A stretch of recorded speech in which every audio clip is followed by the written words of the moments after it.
शामिल हुए। यहाँ खटकड़ गांव के और आसपास के किसान, मजदूर, अलग अलग संगठनों के प्रतिनिधि, युवा, महिलाएं, रिटायर्ड कर्मचारी और वर्तमान कर्मचारी नेता, मैं सबका अभिनंदन करते हुए ये कहना चाहता हूं कि पूरे देश से आज जबरदस्त बंद की खबरें हैं, बहुत जबरदस्त। अगर कहीं भी सड़कों पर कोई चलन है, कोई वाहन या कोई व्यक्ति चल रहे हैं, तो वो केवल किसान आंदोलन के कार्यकर्ता या उसके समर्थन में निकले हुए लोग, बाकी सब बंद है। और बड़ी खुशी की बात है कि ये किसान आंदोलन, जिसको लोग आमतौर पे मानते हैं कि ये देहात का आंदोलन है, उसके समर्थन में आज बाजार भी बंद है, पूरी तरह से पूरा शहर बंद है। अभी कितनी फोटो सोशल मीडिया पे, फेसबुक पे आई हैं, दुकानें सब बंद हैं। इसलिए मैं तमाम आंदोलनकारी साथियों को, किसान संघर्ष समन्वय समिति को और उसमें शामिल तमाम संगठनों को बधाई देना चाहता हूं कि पहली बार देश में, यहाँ पर मेरे से बड़े भी बैठे हैं, मेरे साथ के लोग भी बैठे हैं, युवा साथी भी बैठे हैं, हमें अपनी याद में इतना बड़ा आंदोलन, जो दिल से कोई बुला के नहीं ला रहा, दिल से लोग अपनी भावना से सड़कों पे आए हैं और सरकार को राजनीतिक तौर पे चुनौती दे रहे हैं कि ये किसान के खिलाफ जो कानून आपने पास किए हैं, ये कानून केवल किसान के खिलाफ नहीं है, ये देश के खिलाफ है। ये देश को भूखमरी की तरफ धकेलने वाले कानून हैं, ये विकास को रोकने वाले कानून हैं। और इसी वजह से न केवल किसान बल्कि मजदूर, कर्मचारी, दुकानदार, नौजवान, बेरोजगार, विद्यार्थी, सब तरह के लोग, महिलाएं, वो इस लड़ाई में कंधे से कंधा मिला के सरकार को चुनौती दे रहे हैं। और बड़े दुख की बात है कि मोदी की सरकार, भाजपा आरएसएस की सरकार, वास्तव में जैसे जैसे आंदोलन चल रहा है वैसे वैसे बेपर्दा हो रही है, बेनकाब हो रही है। ये सामने आ रहा है कि वो भाजपा की सरकार नहीं है, वो देशवासियों की सरकार नहीं है, वो अंबानी अडानी की सरकार है। वो हमारे किसान नेताओं के साथ मीटिंग में बहस नहीं कर पा रहे। उन्होंने कोशिश की, कई दिन प्रचार किया कि जैसे कानून तो ठीक है, समझा देंगे, उनके बारे में बता देंगे। पहले दिन की वार्तालाप में यही किया गया, वहां पे स्क्रीन पे फ्लैश किया गया कि इस कानून में ये चीज है, इस कानून में ये चीज है, इस कानून में वो चीज है, और ये कानून तो आजादी के लिए है, तुम्हारी भलाई के लिए है। हमारे साथियों ने केवल एक ही बात सवाल किया, अगर तुम कहते हो कि ये भलाई के लिए है और हमें नहीं चाहिए ये आजादी, तो फिर तुम हमारे से पूछे बिना ये भलाई क्यों करना चाहते हो? आज आप टेलीविजन देख लो, आज आप अखबार पढ़ लो। कई लोग सोचते हैं कि ये टेलीविजन और अखबार ये हमारा है। वास्तव में सारे टीवी चैनल, सारे बड़े बड़े अखबार, इनका मालिक कोई न कोई बड़ा पूंजीपति है, और अखबार अपने मालिक की नीति के अनुसार, मालिक की भलाई के अनुसार प्रचार कर रहा है। यह किसान आंदोलन तो बेबात है, या इसके अंदर गलतफहमी पैदा हो गई है, या इस आंदोलन में तो खालिस्तानी घुस गए हैं, इसमें आतंकवादी घुस गए हैं, इसमें टुकड़े टुकड़े गैंग है। और यहाँ तक कि पंजाब और हरियाणा के खिलाड़ियों ने और कई मशहूर लोगों ने अपने जो पुरस्कार, इनाम उनको मिले हुए थे, वो वापस करने शुरू कर दिए। तो उनको भी अवार्ड वापसी गैंग, हर किसी को गैंग बोलते हैं। ये अपने आप जो बदमाशों के टोल की तरह व्यवहार करते हैं। हमारे साथियों को मालूम है कि किस तरीके से शंभू बॉर्डर से लेके और कुंडली बॉर्डर तक किसानों ने एक नहीं कई दर्जन नाके पूरा संघर्ष करके पुलिस के साथ नाकों को तोड़ के वो दिल्ली बॉर्डर पर पहुंचे। हमारे साथियों को मालूम है कि किस तरीके से वो अपना सुख सुविधा छोड़ के, अपना गरीब परिवार छोड़ के, अपनी खेती बाड़ी छोड़ के कितने दिन से लगातार बॉर्डर पर जमे हुए हैं, और सरकार इसके बावजूद उनको बरगलाने की कोशिश कर रही है। आज अखबारों के संपादकीय, अखबारों में जो लेख लिखते हैं उनके मालिकों की तरफ से संपादक लोग, वो एक तरह की टिप्पणी कर रहे हैं कि सरकार जो प्रचार कर रही है उसी की तरफदारी करते बोल रहे हैं कि किसानों की मांग थी एमएसपी की, सरकार मान रही है, अब इन्होंने जिद पकड़ ली कि कानून ही उल्टे होने चाहिए। किसान बिल्कुल पहले दिन से बेबाक राय है, उनकी साफ राय है किसान संगठनों की कि ये तीनों कानून और बिजली का कानून सारे उल्टे लेने पड़ेंगे, इस तक कम कुछ नहीं। लेकिन फिर भी प्रचार करें आम आदमी में गलतफहमी पैदा करने के लिए। हमारे बच्चे किसानों के, मजदूरों के, हमारे साधारण परिवारों के, मेहनत का जनता के बच्चे अगर पढ़े लिखे हैं, उनके बीच में भी प्रचार किया जा रहा है कि ठेका खेती तो ठीक है, ठेका वाला कानून में कोई गड़बड़ नहीं है, एमएसपी ठीक होना चाहिए। ये भ्रम फैलाने की कोशिशें की जाती है कि ठेका तो दो आदमियों के बीच में एक तरह से बातचीत करके तय होता है। ये सच नहीं है। एक पार्टी बड़े कारपोरेट घराना हो, कोई बड़ा उद्योगपति हो, उसके साथ 1 एकड़ वाला, 1.5 एकड़ वाला, 2 एकड़ वाला, क्या 10 एकड़ वाला भी किसान बराबरी का समझौता नहीं कर सकता। वो एक तरफा होता है। 50-50 पेज के ऐसी बारीक टाइप में छपे हुए अक्षर जिनके अंदर शर्तें लिखी होती हैं, आप पूरा कागज पढ़ नहीं सकते। वो चीजें वहां लिखी होती हैं जब आप पढ़ ही नहीं सकते। हमें क्या पता कहां पर उन्होंने क्या लिखा है और इतने छोटे अक्षरों में क्यों लिखा है जो पढ़ा नहीं जा सकता।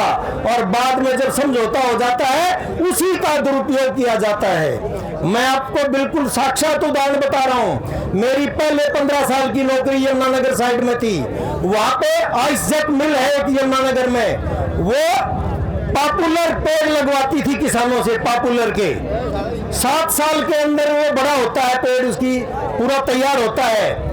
उस पॉपुलर के लगवाते थे तब कोई और समझौता होता था। कंपनी किसान को जो खर्चा लगता तैयार करने में, उसके लिए बैंक से कंपनी कर्जा दिलवाती थी। उधर से बैंक में जमीन के कागज, इधर से 7 साल तक फसल नहीं होनी। और जब वो टाइम आ जाता और किसान बोलता टाइम हो गया, मेरा हिसाब करो और अपनी फसल काटो, पेड़ काटो और मेरा खेत खाली करो, फिर वो फीता लेके आ जाते। इसकी मोटाई कम है, इसकी लंबाई कम है, ये 10 फुट तक इतना मोटा होना चाहिए था, इसका घेरा इतना होना चाहिए था। और फिर कहते हैं ये स्टैंडर्ड से कम है। यू कंपनी में काम कौन है? वो कहता मेरा खेत तो खाली करो भाई, हम तो इस भाव में ले सका। हाँ, वो जो समझौता जिसको कहते हैं ना, 2 पार्टियों का है, 2 आदमियों का, कोई समझौता नहीं, वो एक तरफा समझौता है। कमजोर आदमी उस समझौते में कोई सौदेबाजी नहीं कर सकता, कोई भावताव नहीं कर सकता, उसकी मजबूरी होती है। इसलिए ये बहकाने की चेष्टा है कि ठेका खेती तो ठीक है। जहां तक सवाल है एमएसपी का, बहुत बातें बहुत लोग कह चुके, सवाल केवल एमएसपी का नहीं है।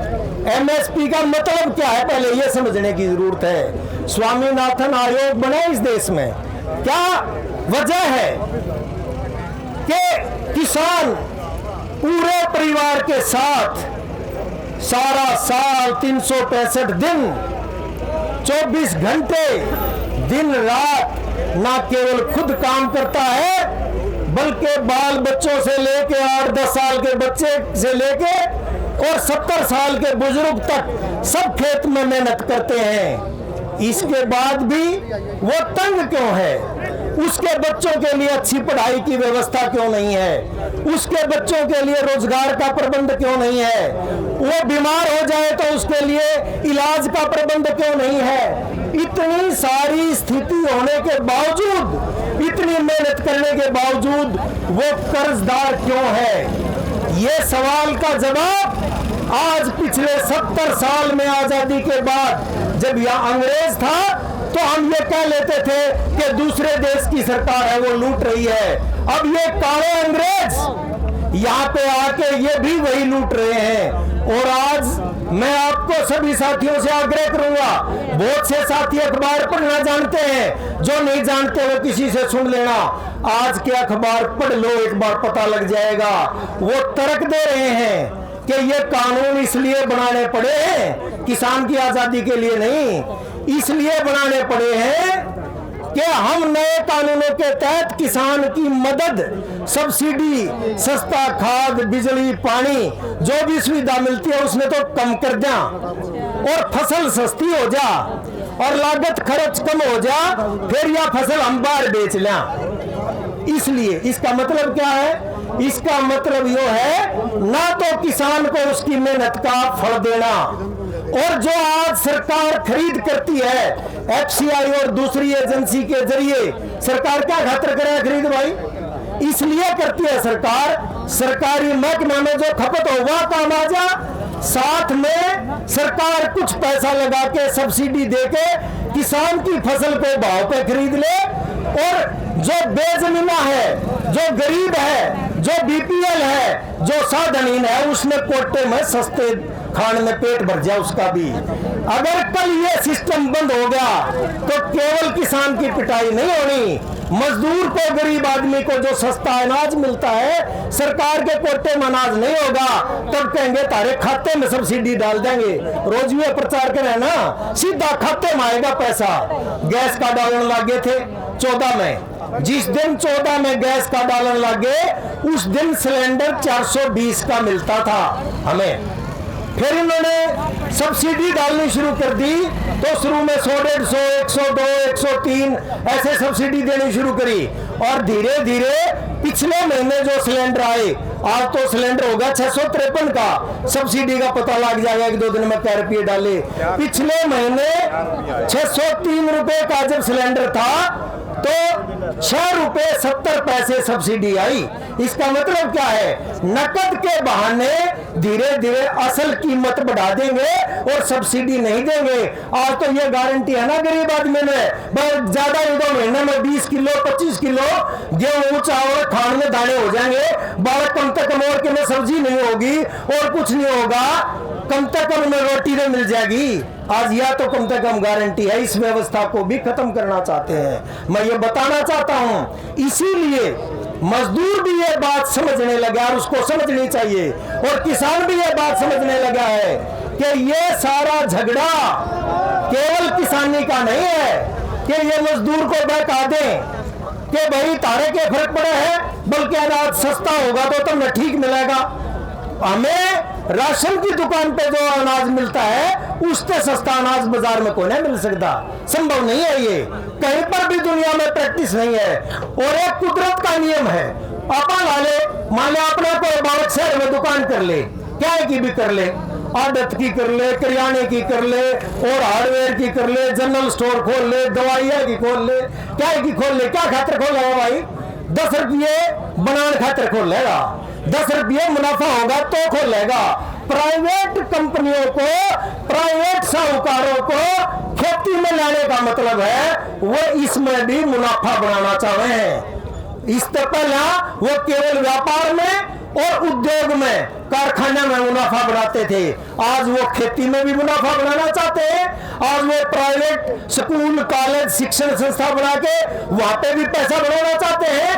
आज वो प्राइवेट अस्पताल खोल के भी मुनाफा बनाना चाहते हैं। बहुत लोग नहीं जानते, आज से 10-12 साल पहले तक भी प्राइवेट अस्पताल केवल डॉक्टर खोलते थे, अब डॉक्टर अस्पताल नहीं खोलते, अब बड़े बड़े पूंजीपति अस्पताल खोलते हैं और डॉक्टरों को किराए पे लेते हैं। बोर्ड लगा देते हैं, सर्जन कौन, फिजिशियन कौन, एक्सरे वाला कौन, रेडियोलॉजिस्ट कौन, बेहोशी वाला डॉक्टर कौन, हड्डियों का कौन, बोर्ड लगा देते हैं, किराए पे लाते हैं और अस्पताल खोलता है पूंजीपति। और वहां पर दाखिल होने का खर्चा, वहां पे इलाज कराने का खर्चा, आप हैरान होंगे, 1,00,000-2 लाख नहीं है, 1,500 की तो छोड़ दो, 1,000 रुपया हम तो बुखार नहीं उतरता है, जींद में आ जाओ, चाहे सरकारी में ना जाओ, प्राइवेट किसी भी छोटे अस्पताल में चले जाओ, 1,000 में तो बुखार भी नहीं उतरता। ये जो प्राइवेट अस्पताल है ये 1, 2, 4 लाख में इलाज नहीं करते, 20 लाख, 30 लाख, 40 लाख। और ये जो हरियाणा का, दिल्ली का आसपास का बड़ा अस्पताल बन रहा है ना अपने, यो मेदांता, इसमें अपने चौटाला का भी साझा है। इस अस्पताल का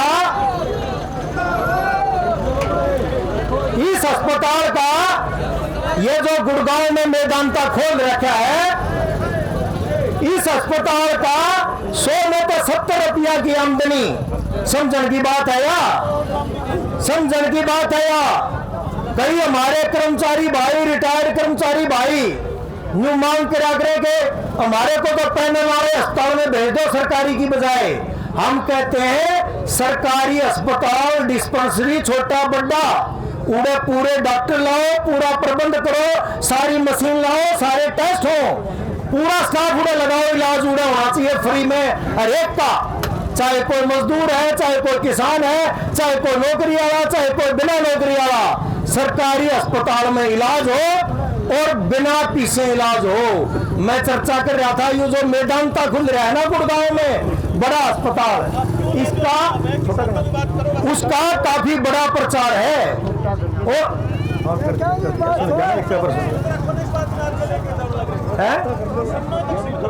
कोई नहीं, हो गया ठीक है। यो भी किसाना की बात है, फिर भी छोटा कर देंगे, कोई बात नहीं। मैं यह बात इसलिए कहना चाहूँ, या अपनी खाल तान खातिर बना रखे।